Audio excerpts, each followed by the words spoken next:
In episode 7, Alfie, Baza, and Dave Boy rummage through this guy's house, and they don't find much, but one thing they do find is his captain's uniform with Esme's engagement ring attached to it. So, pretty obvious that, yeah, this guy did in fact kill her. As they're there, the house cleaner shows up and they start questioning her on who exactly this person is and, more importantly, where they can find him. She doesn't have much information because she doesn't really talk to him like that, but the one bit of information she does give them is that he still puts his uniform on and heads into town. When Alfie gets home, he starts cleaning up Esme's engagement ring, and his mother catches him doing it. And they don't acknowledge that it is Esme's engagement ring, but his mom gives his dad a little nod like, look, and his dad goes over and teaches him how to properly clean a ring. Mr. Pennyworth goes so far as to say that she would have made a lovely daughter-in-law. It's a very nice moment, but Alfie puts it away, and then he heads to a sort of VFW that's for officers only, and because he's not an officer, he's not allowed in, so he has to sneak in. In the middle of one of these rooms with a bunch of officers around him, he says, I'm sorry for interrupting you, but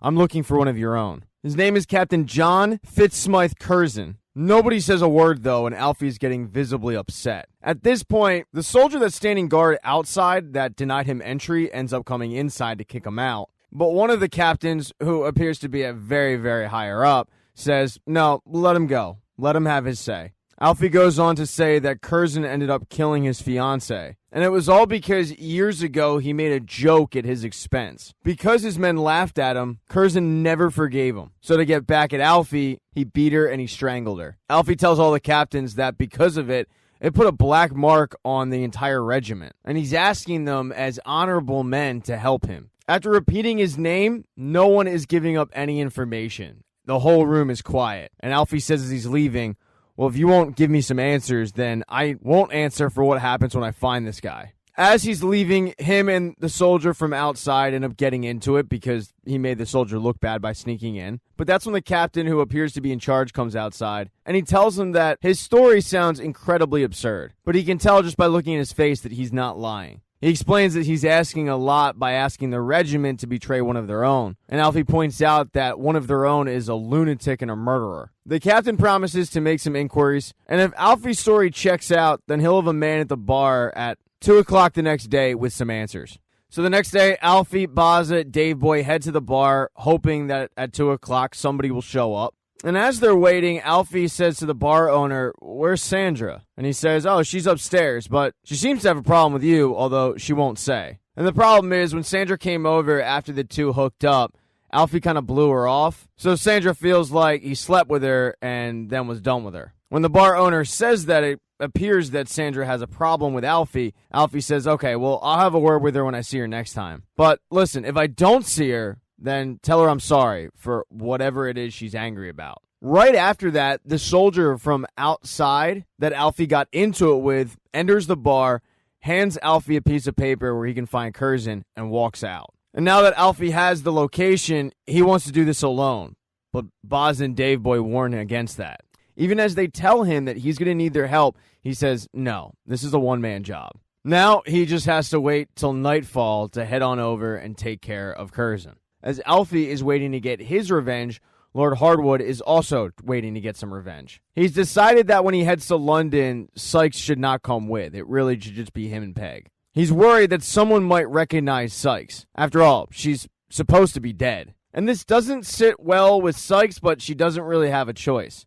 So Hardwood and Peggy go to meet with Dr. Gaunt. And after the assassination of Julian Thwaite, Gaunt's upped her security. So when Peg arrives, she's met by an armed guard, but she's insistent that Gaunt is going to want to hear what she has to say. And when she comes out, she is shocked to see Lord Hardwood. As Peggy and Gaunt's driver waits outside, Hardwood goes in to talk to Gaunt, and Gaunt admits that the Raven Society has kind of been lost ever since he disappeared. Gaunt goes on to say that they must get him out of the country. If the enemies find out that he's alive, Lord knows what they'll do to him. She says that the Germans would be glad to offer refuge, but he says, I can't leave England.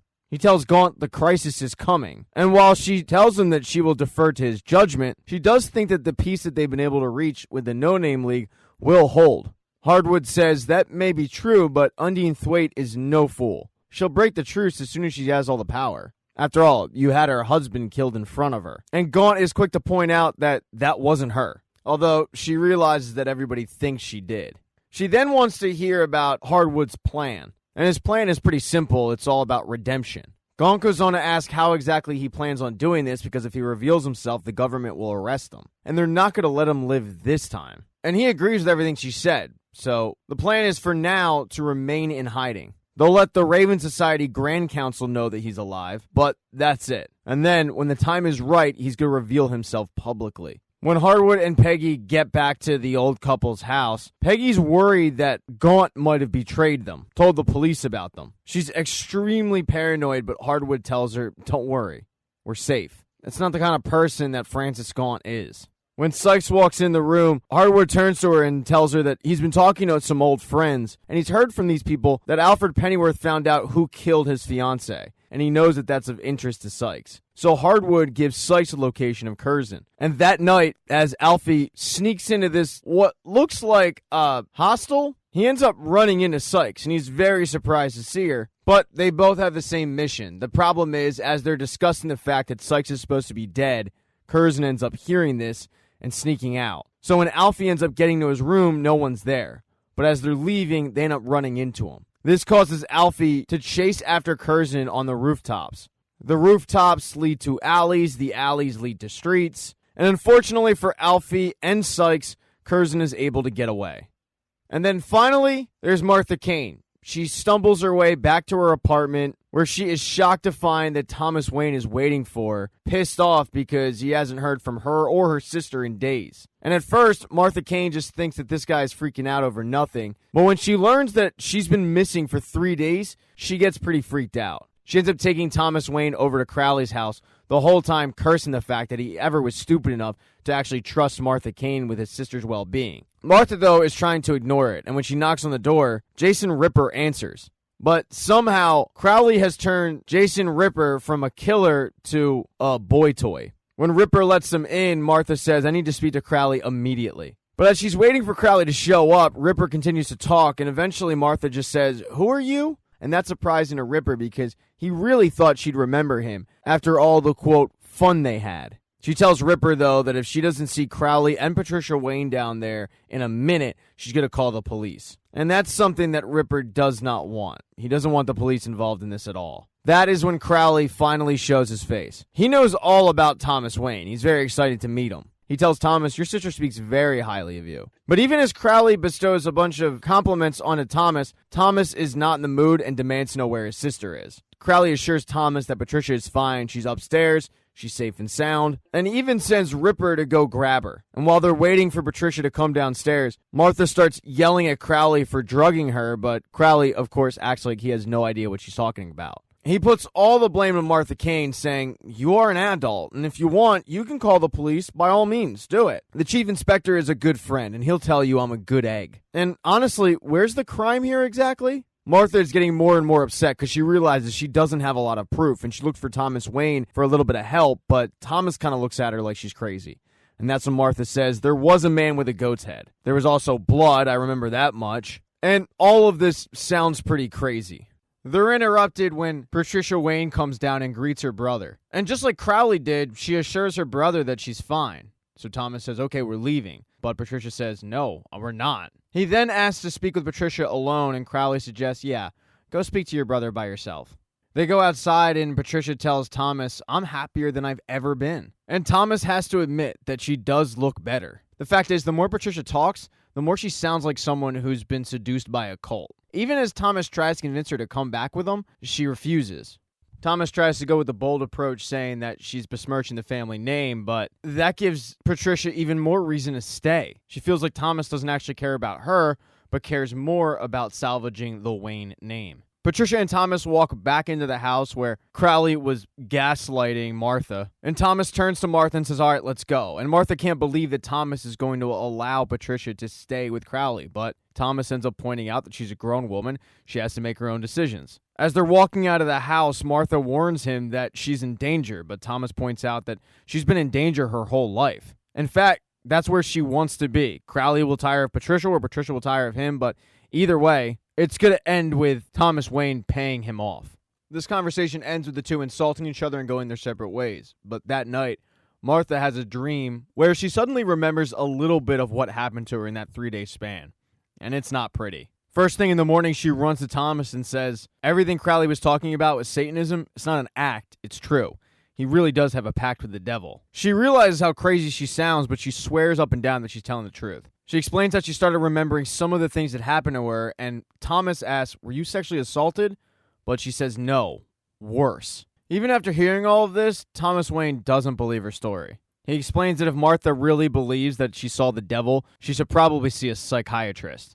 Martha then warns Thomas that his sister is truly in danger, even though Thomas doesn't believe it, which leads Martha to say, okay, well then I'll take matters into my own hands. If you don't hear from me, then contact the police, tell them to investigate. And Thomas can't let Martha just walk right back into Crowley's place, so he chases after her, and both of them walk into Crowley's place. Crowley acts like he's thrilled to see them, and Thomas wants to get down to brass tacks, asking, how much is it going to cost? Crowley, however, doesn't want money. What he wants is his soul. Thomas says, oh, that's fine. Here. Oh, okay, it's yours. Now give me my sister. But Crowley wants a contract inked in Thomas's blood. Even Thomas thinks this is all ridiculous, and he certainly doesn't believe in Satan, but Crowley reminds him, it doesn't matter what you believe in, Satan believes in you, and he knows there's a beast inside of you. Throughout the conversation, Thomas starts to believe that what Crowley really wants is Wayne Enterprises. All of it. And he's definitely not about to give that up. But Crowley goes on to explain that what he wants, or I should say what the devil wants, is Thomas Wayne.